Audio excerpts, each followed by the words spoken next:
Okay. Well, I guess we'll just get started and hopefully everything works out like it normally does on the construction site. So the last groundbreaking we had, it just so happened that it rained. And I made a commentary then that, at Dante's Partners, we're making rain. So guess what? It's happening again. So no, seriously, it's an amazing day. This has been a project that has taken us a very long time to get to this place, and I could not be any more proud and any more excited to be working with the great esteemed number of people that helped put this whole entire project together. I'm going to keep my opening remarks very, very, very brief so we can get moving with the balance of the program. But one thing I do want to say is, I'm very fortunate in the way that, I've traveled the world, I've seen different places, I've been to developed countries, I've been to underdeveloped countries, and recently I traveled out of the country, and I see how folks in other parts of the world are able to make do and make the best of the situation that they have. And here in America, particularly in the District of Columbia, we have a lot to offer. And like the saying goes, to whom much is given, much is expected. And here in the District of Columbia, we are doing our best. The district has put in all its resources to attend to all of our frail seniors because the district is blessed with a lot of resources. Our population is increased. Our tax revenues have gone up dramatically. And that's what we're supposed to be doing as a developed nation, is to use the resources that we have to use the resources that we have to give to those who do not have. And that's precisely what we're doing here today in conjunction with our partners at the Housing Finance Agency, the DC, the Department of Health, DHCD, Department of Healthcare Finance. Thank you, Blaze. I knew that. I mean, it's a whole cadre of district agencies who are basically walking the talk and putting their resources in the places where they need to be. So with that, I just want to give a great thanks, a great gratitude to all other people who helped make this happen, and you'll hear more about them later. And the one person who shares in the same belief that we all do is here today, and she's going to speak on why this project is very, very important to her, to the district, and to moving the district forward. I also just want to end with this. This project adds 400% to the pipeline today for affordable assisted living in the District of Columbia today. That's what we're doing. So, just to put things in perspective, it's a 400% increase starting from this time next year, I think. Yeah. So with that, part of the reason why we're here today, and part of the reason why we're able to move things forward is not just do we have the district believing in us, we also have a partner in Gilbane that also believe in us tremendously. And we have grown leaps and bounds in conjunction with our partners at the Gilbane family. And here to help move this transaction forward is Mr. Ed Broderick from the Gilbane Development Company. Thank you.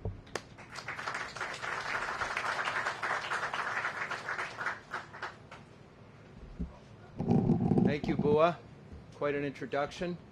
I think all of us that are teamed with you are glad that we're teamed with a rainmaker. And we believe in you. You're doing a great job for us here. So it's with pleasure and pride that I'm here and part of this team, because this is quite an undertaking to be delivering on a critical need that is here in the district for additional ALR units. And it's a need that's driven by a national demographic change, and Washington, D.C. is not immune to that. There's an increase in the aging of population, and the Washingtonians are increasing in age. We have right now in the district over 113,000, or about 16.5% of the population is 60 years or older.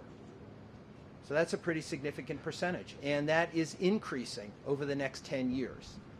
And of that, today about half of the seniors that live here are burdened with high housing costs, food insecurities, social isolation, and we know this population is going to continue to grow, and we need to provide living situations and accommodations that will meet their needs from a mobility perspective, supportive services, and enable social interaction. So that's kind of the challenge, the problem that this project is a solution for. So we're here to talk about the solution. We're here to break ground on the residence at Livingston Place. It's a new assisted living community that's been designed, is being built, we can see, and will be operated to provide housing and supportive services for 152 of the most needy seniors in the district. Qualified residents who move into Livingston Place are going to have their own studio, they're going to have their own one-bedroom unit, it's going to have a kitchenette, it has its own private bath, an array of services, personal assistance, meals, activities, housekeeping, laundry, care coordination, all designed to support independence and improve quality of life. Notably and incredibly, as Bua mentioned, this is going to provide over a 400% increase in the number of units. So the number of units will go from 33 to 183 here in the district that are available. And these units represent new community-based housing and services that can help the District of Columbia reduce its reliance on costly nursing home care and out-of-district nursing home placement. This project's also going to provide Ward 8 with jobs. There's construction jobs that are going to be ongoing here during the construction period, and we anticipate over 40 FTE positions in the ongoing operation. So we're proud, really proud, to be part of a team that's put an incredible amount of effort into making this project a reality. But I'd be remiss if I didn't thank the mayor and the Department of Health and Finance for recognizing that to create new ALR communities, Medicaid rates for assisted living had to be raised to a level where projects like Livingston Place would be financially sustainable. So thank you. We also are incredibly grateful for the guidance and support of all our partners, including DC Health, DC Department of Aging and Community Living, and we look forward to working collaboratively to bring new housing and supportive services to some of the most vulnerable residents of the district. Thank you very much.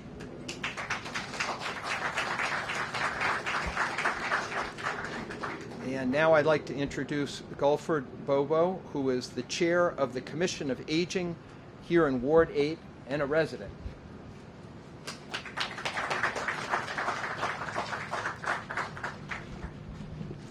Good afternoon. It's a pleasure to be here. My name is Gulford Bobo. I'm the chair of the Commission on Aging and also a proud resident of Ward 8. We are very excited about this project today, as we know that one of the top concerns for seniors here in Ward 8 and across the city is where and how we will be cared for as we grow older. We all want a good quality of life. We all want to know that that as we age, we will continue to be surrounded by people who care for us. And we want to know that we will have options no matter our income. The senior residence at Southern Avenue is the first affordable assisted living for low-income seniors in Ward 8. Many of the seniors here in Ward 8, like me, have lived here for many decades. We've been a part of this community. We raised our families, cared for our neighbors, and have given back to this city. Thanks to projects like this, we know we can continue to be here in Ward 8. Thank you to all involved in making this a reality, and thank you, Mayor Bowser. Mayor Muriel Bowser has been a focus on making sure seniors across the city, especially in Ward 8, have access to housing resources, programs, services, and supports so that we can continue to contribute to the communities we know and love as long as we can. Since becoming mayor, she has been focused on making sure that every resident in all wards can have a fair shot and can live a good life here in D.C. Thank you, Mayor Bowser. Now I would like to ask you to join me in welcoming the 51st state, our Mayor Muriel Bowser.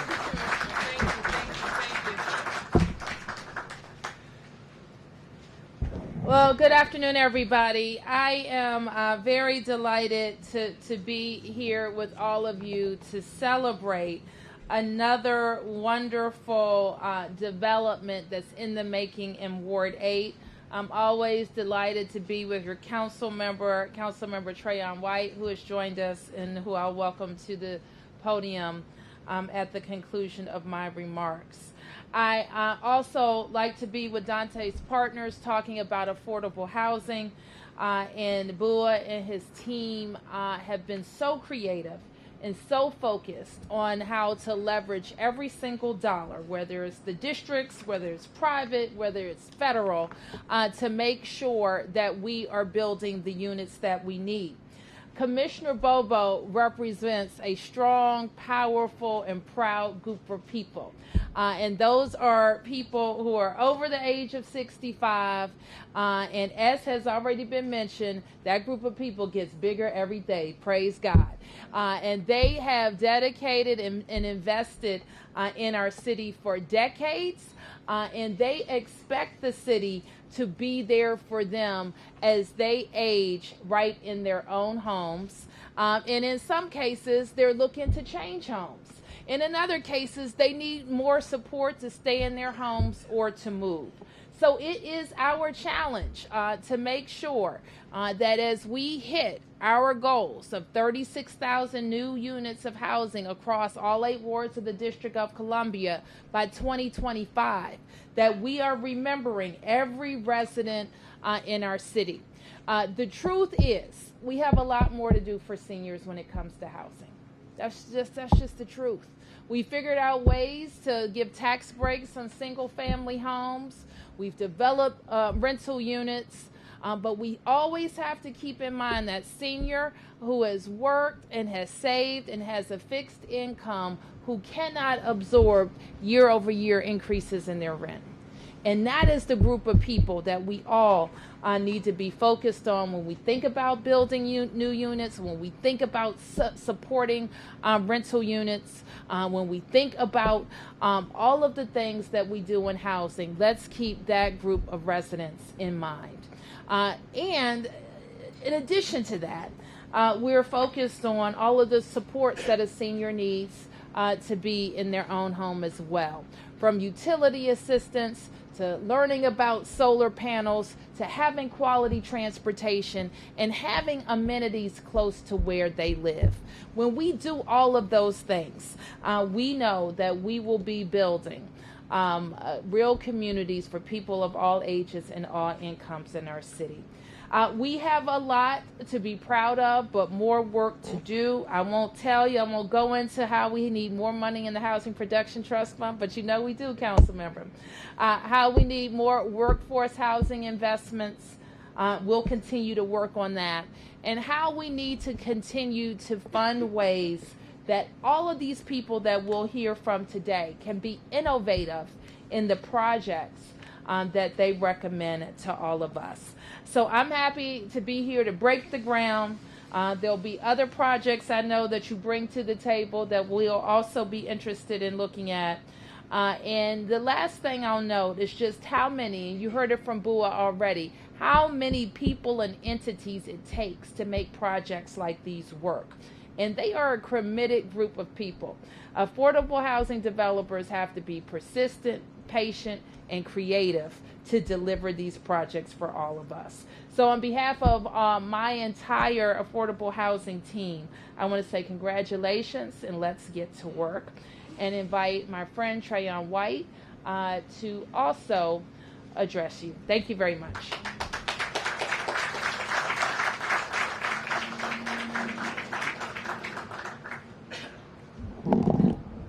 Good afternoon. First, I want to say I'm going to have to get me some new cleaning for my shoes over here. But nonetheless, I'm excited to be here, partly because growing up in this community, for those who don't know me, my grandmother raised me.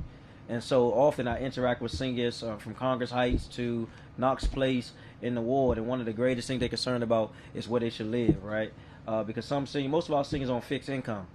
And so some of the conversation is, as the price of living go up, how can they afford to stay here in the D.C. that they were here when it wasn't so prosperous? When we're going through the riots or they was going through the crack epidemic that swept through Washington, D.C., they stayed, they raised families here. So it's important that we honor them by allowing them to stay here and provide them what they need, because they have to choose sometimes between getting their medicine or getting their food. And so when I talked to Bull, I guess it's about a year ago, and he had this vision for this project, I'm like, yes, we should build this, and we should build even more housing for our seniors in our ward, because those are the pioneers that shoulders we stand on, like the likes of the legendary Mayor for Life, Marion Burry. So when I see Mr. Bobo, who's always on the front line, advocating for our seniors who are the strongest part of our community, I'm excited to the partners. We were looking for you earlier today. You know, you were here. We just came from a ribbon cutting. You was there too. You was in the back. You was too short, man. I can't see you. I grew up in this community. For those who don't know, I went to P.R. Hurst right across the street. It's about 3 schools in one now. And so to see our community growing, not just for people that come in, but for people that live here, that's going to live here, and to grow our community. I'm excited for this project. I look forward to touring the units, and I'm going to go to Eastover and get me some shoe cleaner. Thank you all. Have a blessed day. Thank you.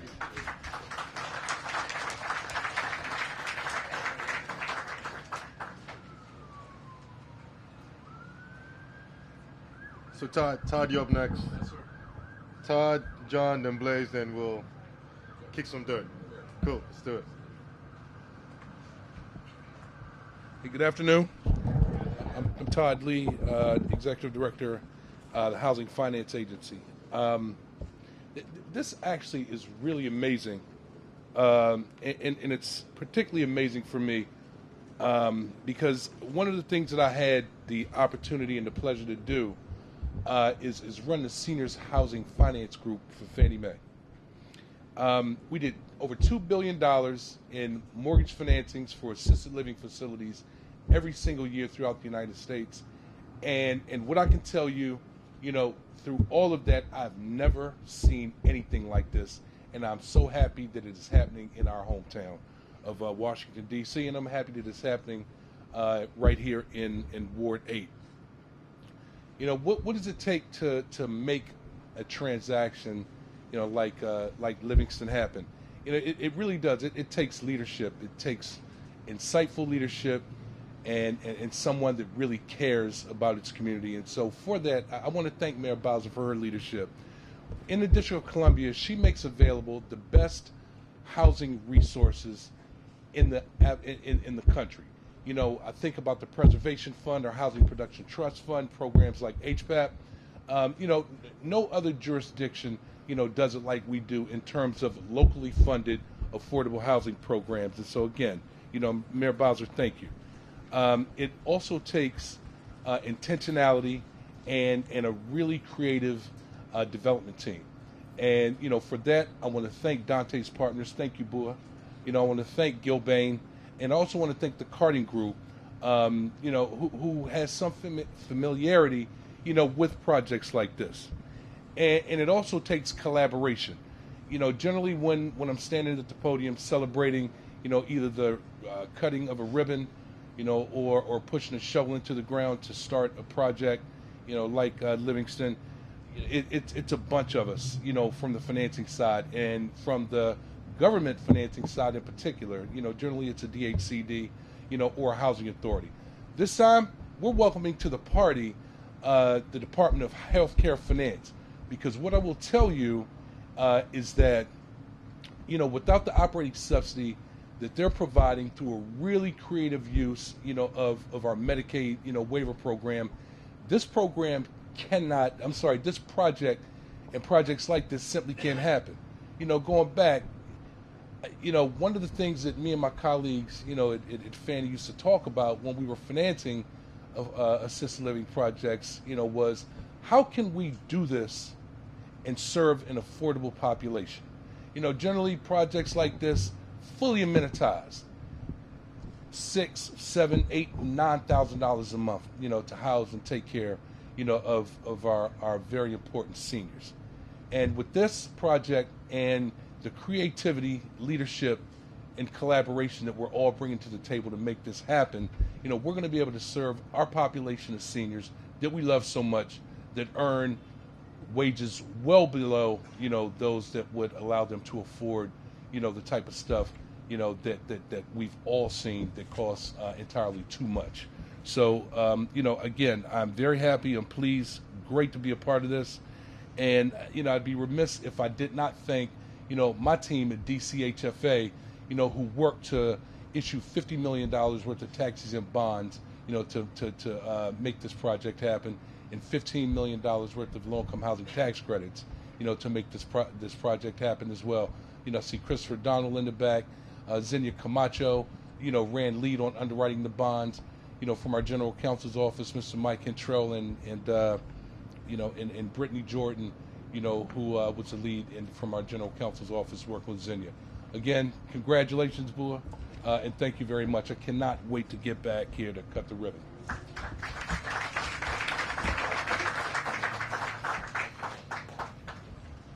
So the John, you're next. Come on. Unlike you, I do need an introduction.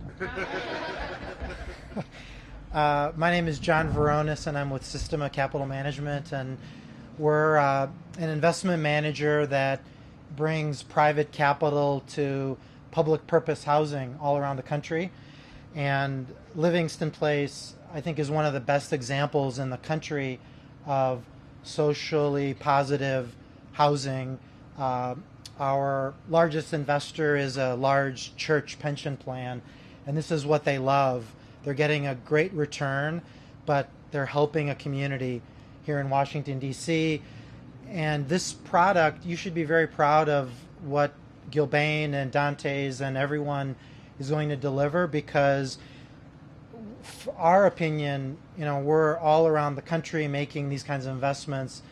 The district has the best designed program in the country for affordable assisted living. And so the private sector has the money, and it's going to start flowing here. And so I think just the leadership of the city, the mayor, Todd, and the fact that you could bring housing and healthcare together, because in most places government agencies don't always cooperate, but again, you've designed a program and made it all work. So I think you'll be very happy, and this will be the first of many. So thank you.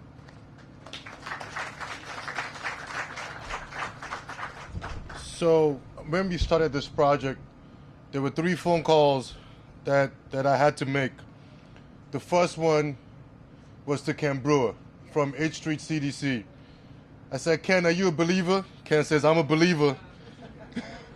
and Ken was literally the first person that wrote a check for this project.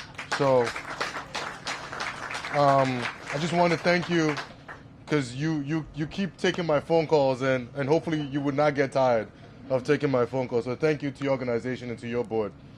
The second call that I made was to a gentleman by the name of Mike Best at Carding Group.